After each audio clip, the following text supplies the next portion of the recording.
મિત્રો, ફરી એકવાર નવા વિડીયોમાં તમારું હાર્દિક સ્વાગત છે। જો તમે અમારી ચેનલમાં નવા હોય તો વિડીયોને લાઈક અને ચેનલને સબસ્ક્રાઇબ કરી દેજો। તો આજે આપણે વાત કરવાના છીએ પિયુષ ધાનાણી વિશે।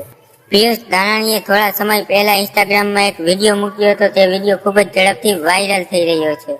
તે વિડીયોમાં તેઓ માલધારી સમાજ વિશે ખૂબ ગંદુ બોલી રહ્યા હતા કે માલધારી સમાજમાં એજ્યુકેશન નથી, એટલે કે શિક્ષણ નથી। તેઓ વિડીયોમાં એમ પણ બોલ્યા હતા કે માલધારીઓ તેમના પશુ રોડ વચ્ચે રાખે છે, સાઈડમાં પણ નથી રાખતા, અને માલધારી સમાજ મારી વિડીયોની કોમેન્ટમાં ગંદી ગાળો લખે છે।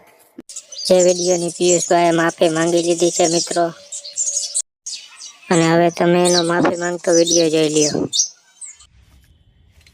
નમસ્કાર।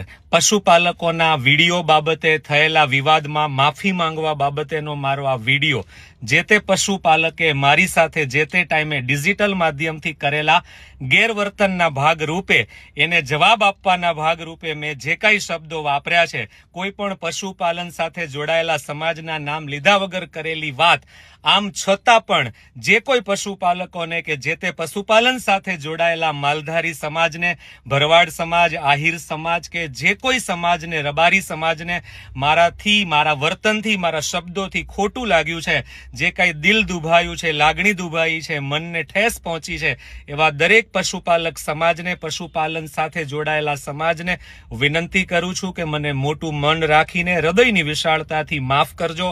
મને તમારો ભાઈ સમજીને, પોતાનો સમજીને મને માફ કરજો। મારે તમને ઠેસ પહોંચાડવાનો મારો કોઈ જ ઈરાદો નથી, તમારી લાગણી દુભાવવાની પણ મારી કોઈ જ ભાવના કે હેતુ નથી।